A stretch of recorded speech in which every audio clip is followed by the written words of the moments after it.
Përshëndetje edhe një herë të nderuar shikues, nisim së bashku edicionin e lajmeve, si gjithmonë drejt për së drejti në News24.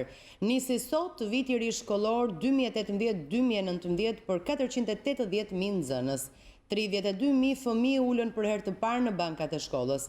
Sipas urdhrit të firmosur nga Ministria e Arsimit, viti shkollor do të përfundojë më 13 qershor 2019. Kreu i arsimit tha se qeveria financoi 610 milion lek për t'ju ofruar falas libra të gjithë nxënësve, nga klasa e parë deri në të katërtën.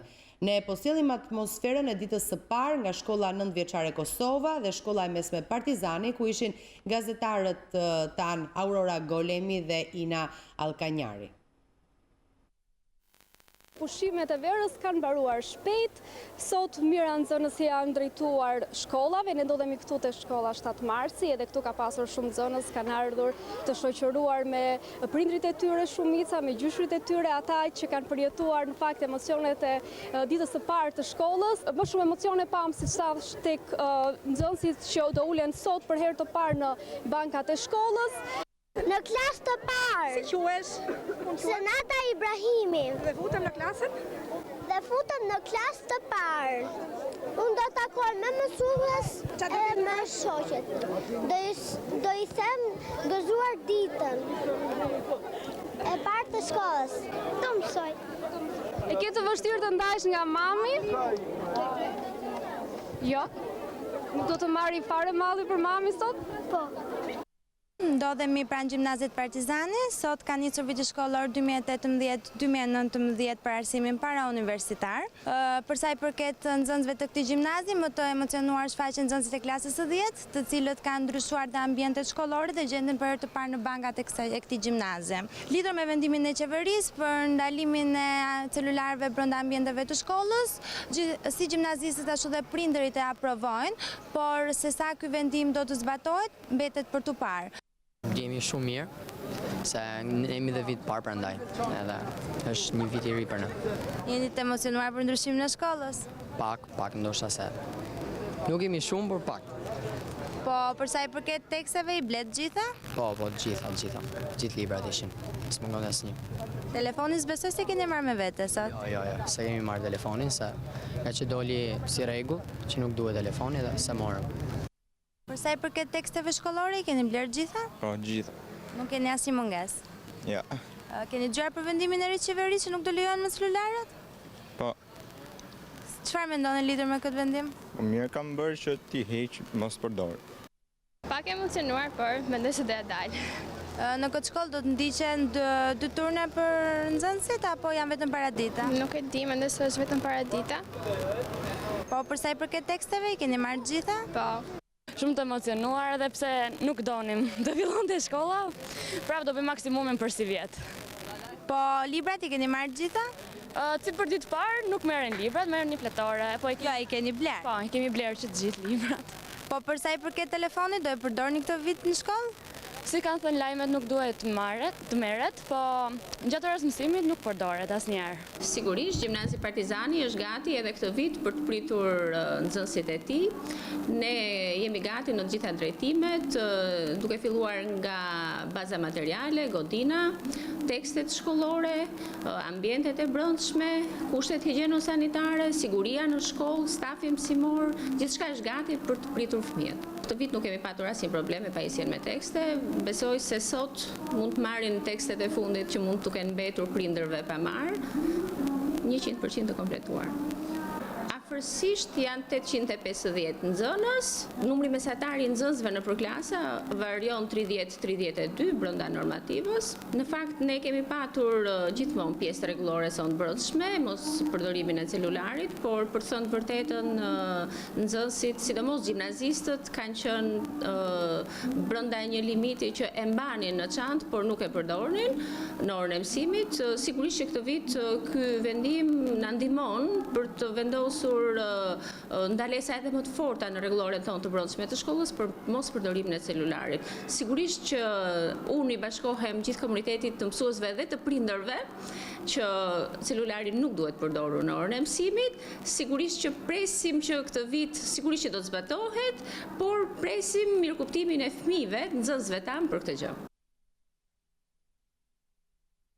Kryeministri Rama, kryebashkiaku Velia dhe ministra e arsimit Lindita Nikola zgjodhën shkollën 9-vjeçare Kosova të rindërtuar për të uruar nisjen e vitit të ri shkollor. Rama tha se historia e shkollës Kosova ishte babzi korrupsioni me gjykata dhe paralajmëroi projektin për ndërtimin e 17 shkollave në kryeqytet. Mua sot më gëzon zemra kur shoh shkollën time e transformuar pas një kalvari shumë gjatë. Kjo shkollë pa edhe rrumpallën e viteve 90, edhe ndërtime pa leje rreth saj. Kjo shkollë pa edhe atë kazino kapitalizmin e dikuj që ishte gati jo vetëm ta dishte shkollën, po të mbyllte letrat në gjykat me një eficiencë që askush se kishte parë ndonjëherë në gjykatat shqiptare, edhe ta përgatiste për një grabitje të madhe.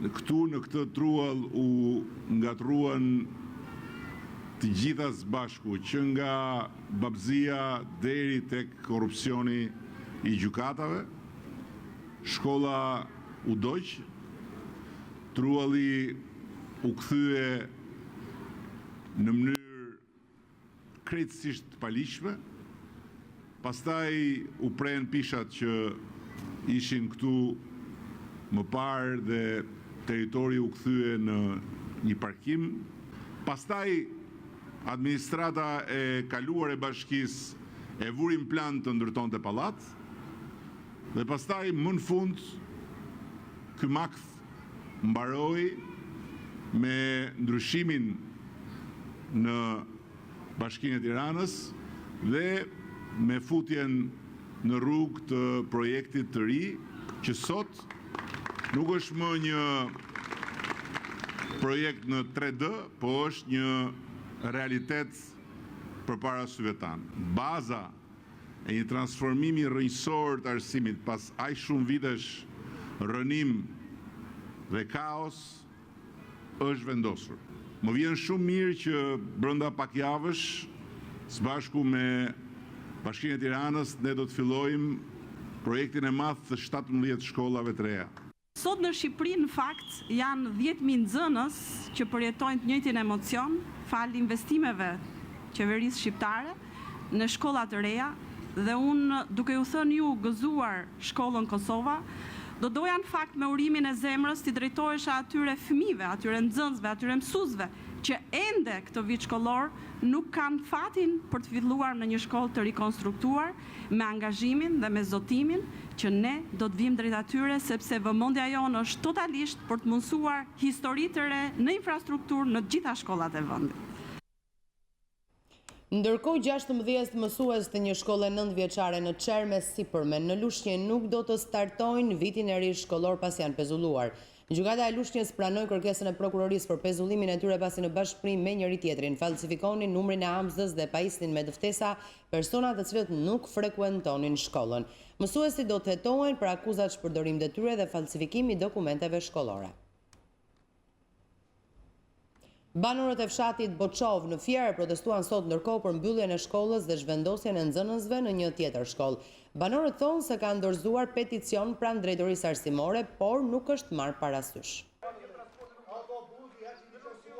Mbyllja e klasave kolektive që çojnë në mbylljen e disa shkollave të zonave rurale në vend ka hasur kundërshtime nga banorët. Banorët të fshatit Boçov në Fier kanë protestuar mëngjesin e kësaj të hëne për mbylljen e shkollës, duke theksuar faktin se nuk u është marrë mendimi dhe se institucionet nuk kanë zgjidhur transportin e fëmijëve deri në fshatin Bishan ku duhet të vijojnë shkollën.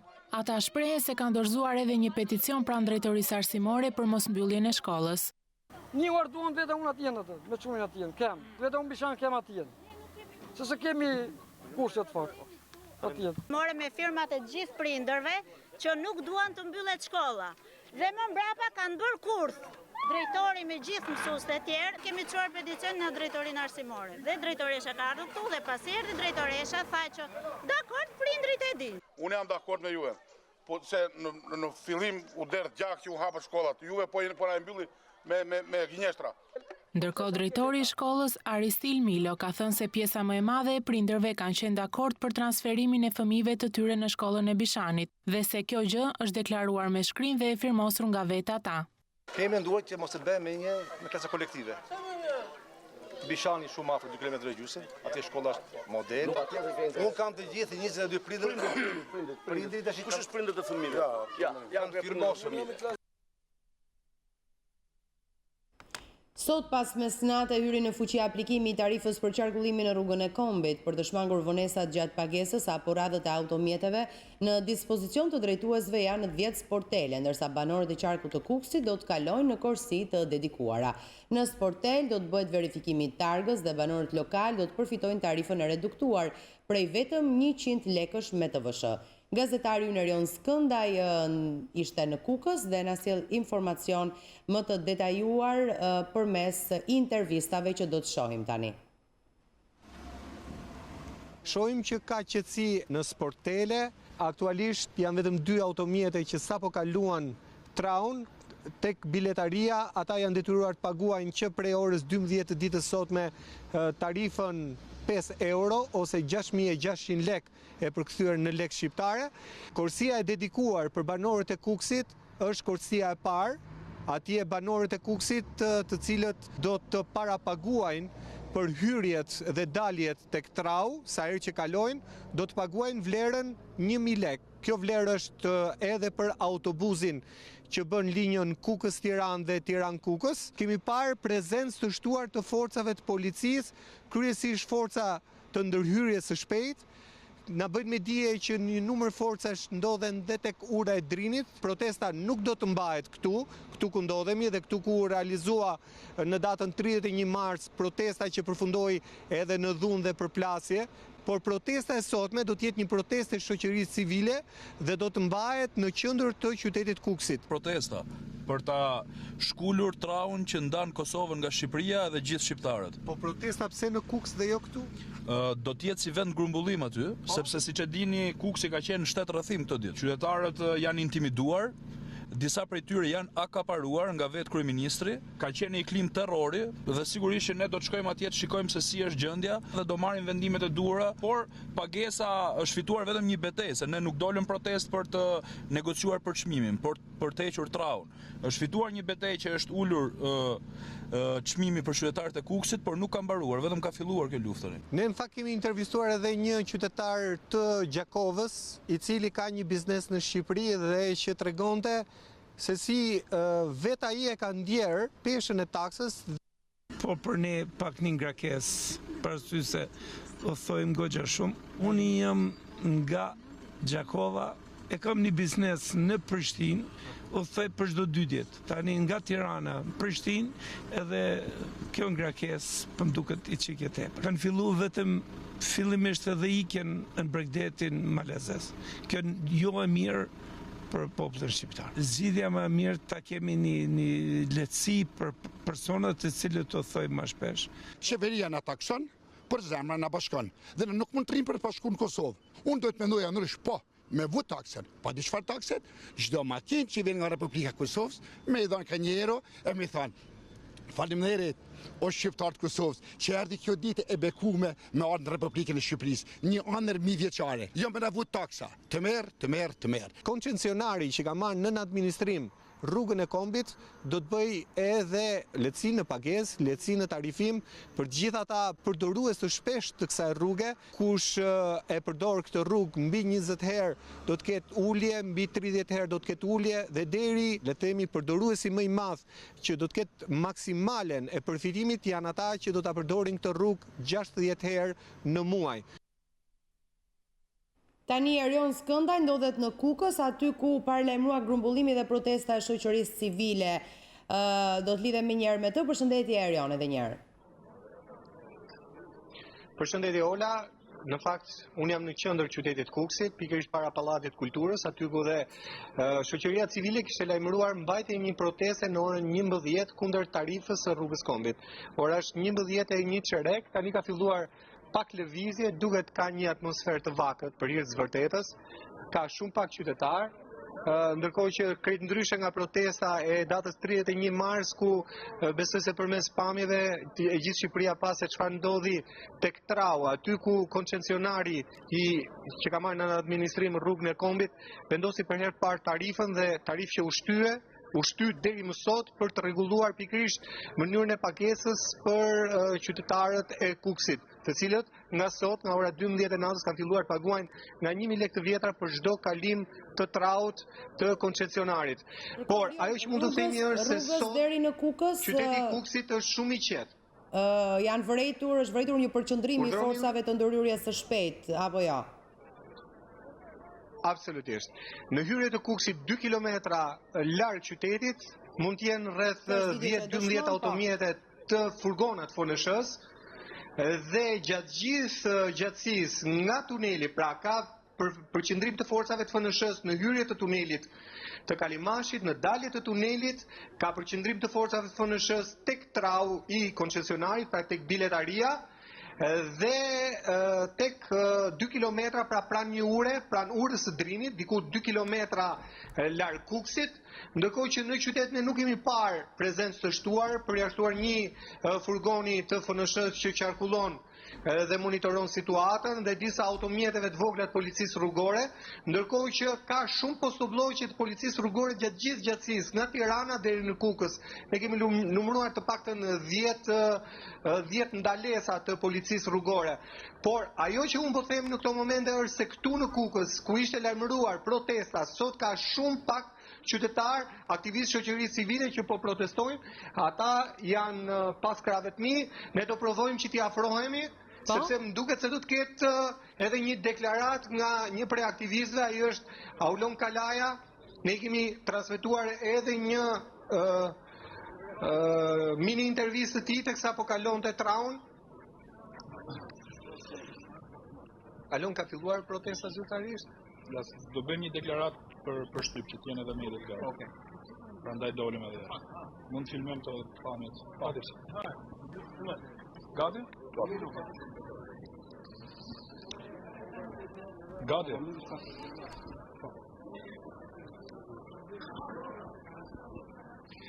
Ndodhemi sot në qytetin e Kukësit, në qendër qytetit Kukësit, për të shprehur solidaritet dhe mbështetje në lidhje me taksën fatale të rrugës Kombit.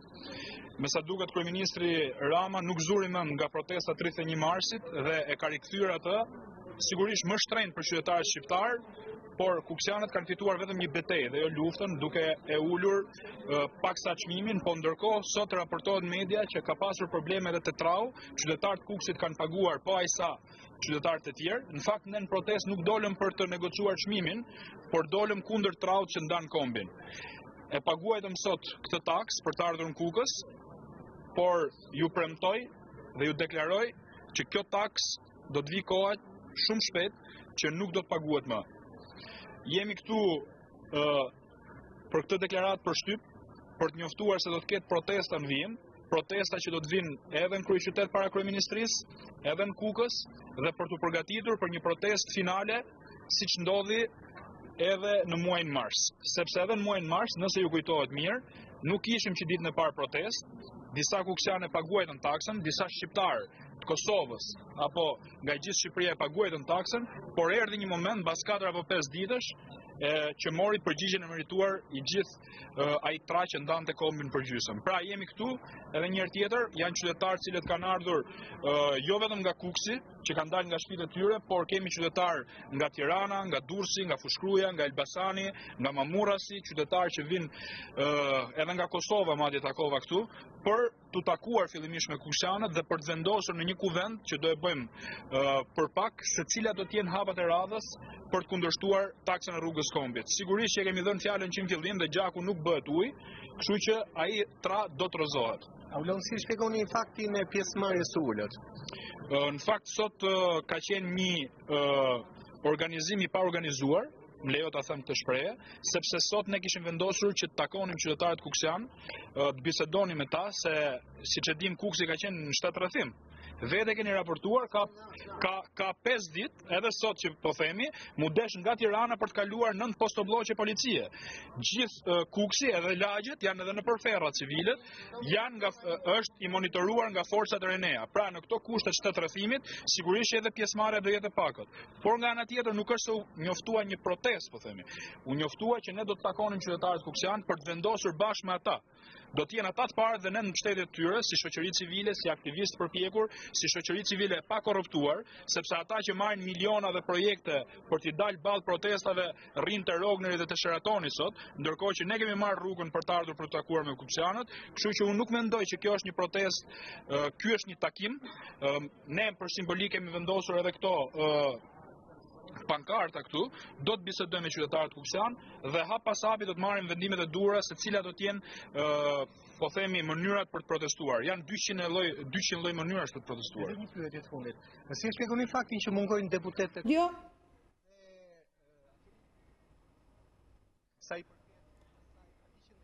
Erion më dëgjon? I cili e ka pranuar ose në paktën kreu i Këshillit ka dalë në dijenin time ka pasur një tentativë për të mbledhur Këshilli Bashkiak si herën e kaluar, por ka dështuar për mungesë quorumi, sepse të përjashtuarit e Ramës janë bashkuar sërish me Ramën me sa duket. Ne e dim që ka pasur një fushat akaparimi nga firmat koncesionare dhe nga vetë kryeministri Rama, i cili është investuar fuqishëm për të vendosur traun dhe për të ndarë ndoshta me urdhër edhe nga Beogradi, por Okej, faleminderit Erion Skëndaj, do të rikthehem sërish më vonë në një komunikim tjetër me të për të parë se si do të vijohet me protestën e njoftuar në Kukës, ndërkohë duke ju rikthyer edhe një herë atmosferës së ditës së parë të shkollës, mund t'ju them se deputetët demokratë u shpërndan këtë të hënë në zonat e tyre elektorale, prej ku denoncuan problematikat që kanë hasur nxënësit dhe mësuesit në ditën e parë të vitit të ri shkollor, duke e vënë theksin në mbylljen e shkollave. Shkolla e mesme Bradashesh ka kushtuar mbi 2 milion euro. Sot, në ditën e parë të shkollës, që duhet gubzhinte, rri mbyllur.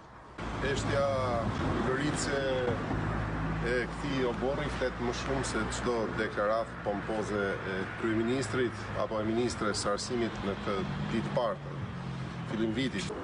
Kjo shkollë e destinuar për fëmijët është dhënë me qeras për klientelën e qeverisë.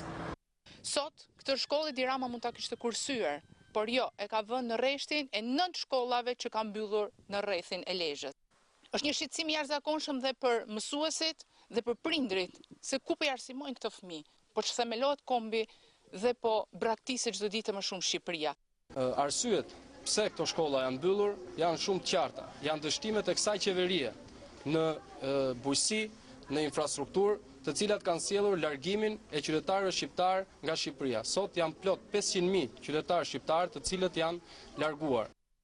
Një vend që po mbyll shkolla, në vend se gjithë buxhetin ta investojmë për ndërtimin e shkollave të reja, për të sjellë shkolla dhe godinat e edukimit sa më pranë qytetarëve, ne dhe këto që i kemi dhe i kanë të gjetura, jo vetëm që nuk harxojnë asnjë lek për t'i mirëmbajtur, por sot ato janë të mbyllura. Nga këtu e citoj, janë 35 fëmijë të cilët ditën e parë të shkollës nuk kanë dalë nga shtëpia për të vajtur në shkollë, sepse kjo është e mbyllur dhe rruga nga këtu, nga Patini deri në qytetin e Klosit është 15 kilometra. E transferojnë shkollën nga këtu në Bishan ku do 4 kilometra. Këtu kishit rastin e një fëmijë me aftësi të kufizuar, një fëmijë që vërtet është problem, që në bazë të ligjit dhe detyrimeve që ka Ministria e Arsimit duhet që këtij fëmijë t'ia kishte krijuar kushtet këtu në Boçov me një mësues të veçantë, në fakt nuk kanë marrë asnjë mas. Ndërkohë, kryetaria e Komisionit të Arsimit, zonja Albana Vokshi, përmes një komunikimi me gazetarët përpara Ministrisë së Arsimit, poi se 133 shkolla rezultojnë të mbyllura, ndërkohë që mira nxënës nuk e kanë nisur vitin e ri mësimor. Po le ta ndjekim zonjën Vokshi. Dita e parë e shkollës, e vitit shkollor 2018-2019, qindra mijëra fëmijë e kanë sot një ditë shumë të rëndësishme, e kanë një ditë të mbushur plot emocione, dhe emocionet shkojnë jo vetëm për fëmijët, por edhe për prindrit, fëmijët e të cilëve sot e kanë ditën e parë të shkollës. Ndaj unë gjej rastin që nga përpara Ministrisë së Arsimit t'i uroj të gjithë fëmijëve në gjithë Republikën e Shqipërisë, po ashtu edhe 34.000 mësuesve, një vit sa më të mbar e sa më të suksesshëm. Por arsyeja pse unë jam sot para jush është se jo të gjithë fëmijët sot e kanë pasur një ditë me emocione, një ditë të lumtur, Janë me mira fëmijë në të gjithë Republikën e Shqipërisë, por kryesisht në zonat rurale, të cilët ose nuk kanë pasur mundësi që të shkojnë në një shkollë, pasi shkollat e tyre janë mbyllur, ose janë detyruar që të udhtojnë me kilometra të tëra edhe në këmbë për të shkuar në shkollën më të afërm. Sot, që është dita parë e shkollës, nuk kemi as edhe një informacion nga Ministria e Arsimit për numrin e mbylljes së shkollave. Pra, sa është numri total dhe ku janë shkollat që janë mbyllur? Sa është numri i nxënësve që duhet të shpërngulen nga njëra shkollë e mbyllur në shkollat e tjera? Sa është numri total i mësuesve të cilët kanë ngelur sot në ditën e parë të shkollës dhe janë mësues edhe me shumë përvojë dhe me eksperiencë, të cilët sot gjenden në rrugë? Partia Demokratike, duke mos pritur informacione e Arsimit, sot ka pasur në terren të gjithë deputetët e saj, të cilët kanë vizituar të gjitha shkollat e mbyllura në të gjitha fshatrat. Dhe në fakt gjendja është shumë e rëndë, është tronditëse, pasi janë rreth 150 shkolla të mbyllura. Në oborret e shkollave nuk ka fëmijë të qeshur e të lumtur, por fëmijët janë zëvendësuar me qen ose me gjela ose me pula ose me shkurra. Rikthehemi sërish së bashku në transmetim të drejtë për drejtë. Partia Demokratike dhe ajo për drejtësi, integrim dhe unitet kanë zyrtarizuar bashkëpunimin në frontin opozitar.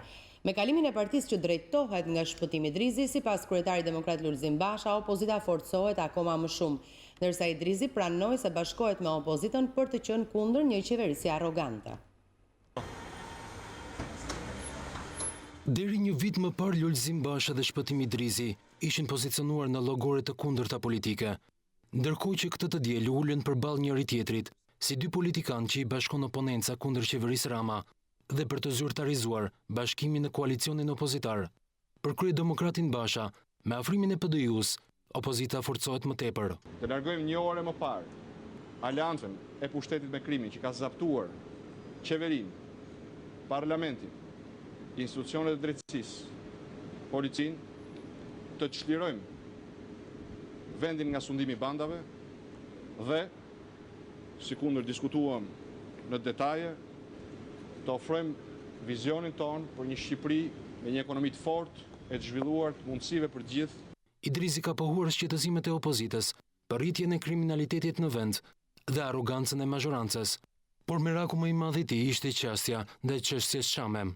Jashtë retorikës boshe dhe jashtë folklorizmit, sepse kjo jo vetëm që nuk e ka ndihmuar, por përkundrazi e ka bërë që çështja Çame të jetë një çështje e përdoruar deri më sot, që ne të angazhohemi të dy si parti politike, por edhe në kuadër të opozitës së bashkuar, për t'i dhënë zgjidhje të drejtë, racionale dhe të shpejtë çështjes së shqiptarëve të Çamrisë. Bashkimi i PD-s me opozitën mund të sjellë pasoja në raportet mes Partisë Demokratike dhe aleatit Vangjel Dule, kryetarit të PBDN-s. Por Basha tha se koalicioni respekton programet e të gjitha forcave politike që janë pjesë e tij. Fronti i bashkuar opozitar jo vetëm që nuk drejtohet kundër programit politik të asnjë force aktualisht anëtare e këtij fronti opozitar, por është platforma e duhur për të avancuar interesat që përfaqësojnë të gjitha partitë politike të opozitës. Acari politik mes PD-s dhe Partisë Socialiste ka kohë që ka ndodhur, por kjo nuk është reflektuar në qëndrimet politike të 3 deputetëve të partisë që drejtohet nga shpëtimi Idrizi, të cilët mbështesin qeverinë socialiste. Kjo pyetje duhet bëjë një vit më parë, sepse ata dolën në ciklin e Partisë për Drejtësi, Integrim dhe Unitet, por që ditën e parë votuan për majorancën dhe për ta mbyllur, po i them që nëse do t'i pyeshë sot, nuk e din as ku është selia e Partisë për Drejtësi, Integrim dhe Unitet. Kalimin e opozitë i partisë që mbron interesat e komunitetit Çam u vendos pak ditë më parë në mbledhjen e Këshillit Kombëtar të kësaj force politike. Ka reaguar kreu i Lëvizjes Socialiste për Integrim, zonja Monika Kryemadhi, në lidhje me këtë lajm. Afrimi i PD-s në koalicionin opozitar është padyshim një zhvillim pozitiv në përpjekjet për të çmontuar dhe për të përballur me qeverinë banditeske të Edi Ramës. Zgjerimi i spektrit politik opozitar është një lajm i mirë për të gjithë shqiptarët që çdo ditë më shumë po kuptojnë dhe provojnë mbi shpatullat e tyre pasojat e qeverisjes nga Edi Rama, një kryeministër që po i çon shqiptarët në zgripin e varfërisë dhe paturpsisht përdor demagogjin për të fshehur skamjen, hajdutërinë e pushtetarëve, krimin dhe banditizmin e politikës. Afrimi i PD-s në koalicionin opozitar është njëkohësisht shenjë mbar se opozita e bashkuar po shkon drejt zgjerimit dhe unifikimit të qëndrimit të saj me një spektër më të gjerë të politikës. Ky duket të jetë një proces i pakthyeshëm që tashmë veç afrimit të partive politike do të prek edhe shoqërinë civile, profesionistët e nderuar dhe të gjithë ata qytetarë që tashmë kanë kuptuar se Shqipëria ka nevojë për një ndryshim drastik, atë të ndarjes së krimit nga politika dhe vendimarrja. Ky është misioni ynë si parti dhe koalicion opozitar. Ne mirpresim çdo bashkëpunim politik dhe jo vetëm për të luftuar së bashku kundër së keqes më të madhe që ka Shqipëria në këto 25 vitet e fundit, atë të kriminalizimit të politikës dhe të shtetarëve. Partia Demokratike e kërkoi dje shkarkimin nga detyrat të kryetarit të Bashkisë Tepelen Tërmet Peçi pas publikimit të një videoje ku ai këndonte për ish diktatorin komunist Enver Hoxha. Deputeti demokrat Ritan Shehu kërkon gjithashtu edhe nisjen e veprimeve ligjore nga ana e prokurorisë, pasi sipas tij kushtetuta përcakton qartë se vendimi për shkarkimin e një drejtuesi të pushtetit vendor merret nga Këshilli i Ministrave.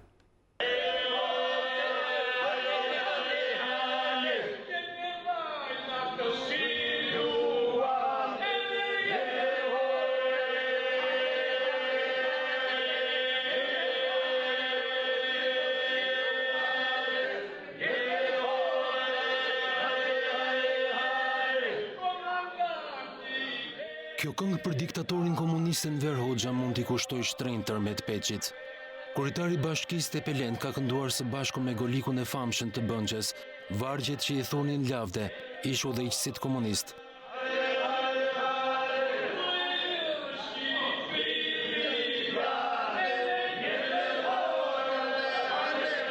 Videoa ka rënë në dorë të opozitës, e cila thotë se kënga është kënduar mbrëmjen e së shtunës në darkën zyrtare të shtruar nga Bashkia Tepelen me rastin e 75 vjetorit të çlirimit të saj.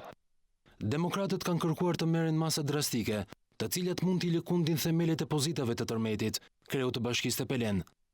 Deputeti i djathtë i qarkut Gjirokastër Tritan Shehu i ka kërkuar kryeministrit Edi Rama të shkarkojë menjëherë nga detyra Peçin, e ndërkohë nisjen e veprimeve ligjore të prokurorisë për shkelje të ligjit. Një sfidë e vërtet kjo ndaj ligjit, demokracisë, një ofendim ky për proceset tona demokratike, një arrogancë e pakufi ndaj të përsekutuarve, ndaj gjithë këtij populli që e pagoi shumë shtrenjtë atë diktaturë të egër. Çdo të ndodhte në Gjermani apo Itali, sikur një kryetar bashkie i thurte lavde në një ceremoni zyrtare, Hitlerit apo Mussolinit. Kushtetuta përcakton qartë se shkarkimi një drejtuesi të pushtetit vendor është ekskluzivitet i kryeministrit. Organi i zgjedhur drejt për drejt i njësisë qeverisëse vendore mund të shpërndahet ose të shkarkohet nga Këshilli i Ministrave për shkelje të rënda të kushtetutës ose të ligjeve, thuhet në ligjin themeltar të shtetit, ndërkohë që në rast të një vendimi të tillë mund të bëhet ankimim në gjykatën kushtetuese dhe në këtë rast vendimi i Këshillit të Ministrave pezullohet. Shfaqja e simboleve të komunizmit dhe këngët në nder të ish diktatorit Enver Hoxha kanë sjellë reagimin e ish të përndjekurve politik. Kreu i shoqatës së ish të përndjekurve Simon Miraka vë theksin tek mungesa e një ligji të posaçëm që do t'i ndalonte këto simbole. Për Besim Drejgjonin, publikimi i simboleve komuniste përbën amoralitet politik që duhet ndëshkuar. Video kryebashkiaku të Tepelenës Tërmet Peçi, teksa bashkohet në këngën për diktatorin komunist Enver Hoxha, ka shkaktuar reagimin e ish të përndjekurve politik. Të patolerueshëm e ka konsideruar Simon Miraka, por më shumë se ngjarja, shqetësimi i tij shkon në raport me mungesën e një ligji që do të ndalonte shfaqjen e simboleve komuniste. Ne kemi satisfaksion kur shohim një palë që vun. Edhe sigurisht që ne ndihmë, por përderisa nuk ke një ligj që të ndaloj simbolet e komunizmit, më duket se, siç thash, ana morale nuk ekziston, ndërgjegja nuk i vret, ligjërisht nuk mund ta dënosh. Shkarkimet bëhen kur shkelet ligji, kështu e thotë dhe kushtetuta. Për Besim Drejgjonin, çdo vendim që mbështet diktatorin që persekutoi popullin shqiptar për më se 50 vite, është i papranueshëm. Është një amoralitet kombëtar i papranueshëm në një shoqëri demokratike. Nuk e di ç'do të thotë Tërmet Peçi që ky diktator vrau 6200 e sa burra. Burgosi 36.000 burra dhe gra. Internojnë mbi 50.000 familje shqiptare. Shfaqjet e simboleve komuniste dhe fotografive të diktatorit Hoxha kanë shkaktuar debat politik mes të majtëve dhe të djathtëve ndër vite. Në 76 vjetorin e konferencës së Pezës, anëtarët e Partisë Komuniste të Shqipërisë u shfaqën djestërisht në fshatin historik me fotot e ish-komandantit të tyre dhe thirrjet për Enver Hoxhën. Të pyetur nëse figura e tij provokon ndjenjat negative për një pjesë të shoqërisë, ata shprehen kundër. Për ta Enver Hoxha nuk është një diktator dhe drejtuesi një regjimi që izoloi vendin për 50 vite, por është udhëheqësi më i mirë në historinë e Shqipërisë. Ashtu si në çdo 29 nëntor edhe në festën e Pezës, ata nuk kanë munguar. Bëhet fjalë për anëtarët e Partisë Komuniste të Shqipërisë, të cilët kanë marshuar për të kryer omazhe në varrezat e dëshmorëve në Pezë, me foton e Enver Hoxhës dhe me thirrje për Partinë Komuniste. A është ky një provokim për një pjesë të shoqërisë dhe për atë çfarë Enver Hoxha ka bërë? Këtë mendim nuk e ndan Qemal Cicolari, kryetari i Partisë Komuniste të Shqipërisë. Ai thotë se figura e Enver Hoxhës për historinë e Shqipërisë është e pazëvendësueshme, por Cicolarin akuzat se Enver Hoxha ishte një diktator janë shpifje dhe të pavërteta. Roli i Enver Hoxhës është i padiskutueshëm jo vetëm për Partinë Komuniste të Shqipërisë, por edhe për historinë e popullit shqiptar. Të mohosh veprën e Enver Hoxhës do të thotë jo vetëm që ti jesh antikomunist, por edhe një anti-shqiptar. Çlirimi i Shqipërisë, zhvillimi i saj ekonomiko-social ishte rezultat i udhëheqjes së Partisë Komuniste të Shqipërisë dhe të Enver Hoxhës. Roli i tij historik është i pamohueshëm, i pazvendësueshëm. Enver Hoxha nuk ka bërë asnjë krim kundër popullit dhe Shqipërisë. Përdorimi i simboleve komuniste ka ngjallur jo pak herë debate në politikë. Partia Demokratike para disa muajsh inicioi nismën për hartimin e një ligji për ndalimin e simboleve komuniste. 2 ditë feste përjetoi Peza në përkujtim të 76 vjetorit të mbledhjes së konferencës së Pezës. Bashkia e Tiranës u kujdes për organizimin dhe mbarvajtjen e festës. Shumë qytetarë zgjodhen që në ritmin e muzikës të konsumonin edhe birën e parë shqiptare, birën Korça. Si çdo 16 shtator edhe këtë vit është përkujtuar 76 vjetori i mbledhjes së konferencës së Pezës. Qytetarë të shumtë ishin të pranishëm për të festuar një ngjarje të rëndësishme për historinë e Shqipërisë gjatë luftës së dytë botërore. Festa në Pezë ka nisur që prej mbrëmjes së të shtunës për të mbyllur të dielën. E gjithë organizimi dhe përkujdesja për aktivitetin u bën nga Bashkia e Tiranës. Omazhe në varrezat e dëshmorëve në Pezë zhvilluan kryetari i bashkisë Erion Veliaj dhe disa prej ligjvëndësve të majtë. Për Veliajin, konferenca e Pezës është një shembull se si bashkimi sjell zhvillim në interes të vendit, duke dhënë në këtë mënyrë dhe një mesazh për opozitën. Ne nuk mund të pengojmë sot zhvillimin e Shqipërisë, zhvillimin e Tiranës, zhvillimin e Pezës. Dhe kush është patriot mbi gjitha duhet jetë një shqiptar që do progresin, pastaj partinë, do punojmë nesër, pas nesër dhe do themi patjetër partitë, po mbi gjitha Shqipëria, vendi, qyteti. Atëherë ne mund të ecim përpara. Dhe do na duhet që të jemi të bashkuar teksa marrim vendime të rëndësishme. Vitin tjetër ne presim të fillojmë negociatat për Bashkimin Evropian. Nëse shkojmë të përqar, do thotë që 76 vite s'pas kemi mësuar asgjë. Historia e Pezës thotë, kur jemi bashk, bëjmë mrekulli. Kur coptohemi, kur pengojmë, kur përqahemi, ne humbasim. Pjesë e festës së Pezës ishte edhe bira Korça. Bira më e vjetër dhe më e mirë shqiptare kishte 3 stendat e saj. Shumë qytetarë zgjollën që në ritmin e muzikës të konsumonin birën Korça. Është prodhim shumë vjeçar, ka dalë shumë vite përpara, na dhe na pëlqen. Më e mirë. Një, edhe e dyta, një kënaqësi nga kjo lloj birre. Është birë shqiptare, gjithë birra shqiptare të mira janë. Po Korça është më mirë se ka ujin më të mirë. Ujin e mirë atje. Ka cilësi, është shije. Më shijon. Ka ujë morave vëlla, ujë më i pasur në Shqipëri. Edhe në tregun shqiptar, me sa shikojnë, domethënë konsumohet shumë. Edhe ne kur thomi të shkojmë në Korçë, gjithmonë mendojmë birën Korça. Është e pastër, me ujë bore, dhe teknologji besoj se është e kohëve të fundit. Kështu që tu themi një gëzuar me Birkoça, gëzuar. Gëzuar.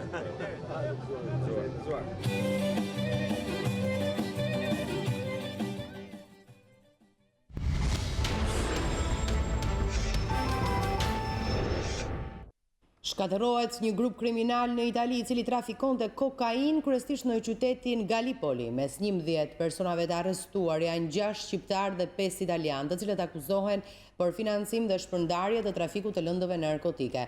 Mediat italiane kanë publikuar emrat e 5 shqiptarëve të arrestuar, të cilët janë Sajmir Sejdini, Klodian Shehaj, Daniel Gjoci, Rogers Nebiu, Enri Shenaj. Mediat shkruajnë se njëri prej tyre është i njohur si antar i klanit mafioz Sacra Corona Unita. Ndërkohë, autoritetet italiane po vjojnë hetimet për të zbuluar persona të tjerë të përfshirë në rrjetin e trafikut të drogës. Kemi ardhur në fund të këtij edicioni informativ në News24, duke ju falenderuar për vëmendjen. Ju ftoj të klikoni në balkanweb.com. Aty e njihni me këto dhe shumë informacione të tjera nga vendi, rajoni dhe bota. Mund të shfletoni online gazetën shqiptare, të dëgjoni radion shqiptare dhe të ndiqni të gjithë programacionin e televizionit tonë. Mjafton të klikoni mbi live streamin që gjeni në balkanweb.com. Ndajemi këtu së bashku për të takuar në 13:30 minuta. Ju në vazhdim do t'jeni në shoqërinë e emisionit Me Zemër të Hapur. Shikim të këndshëm.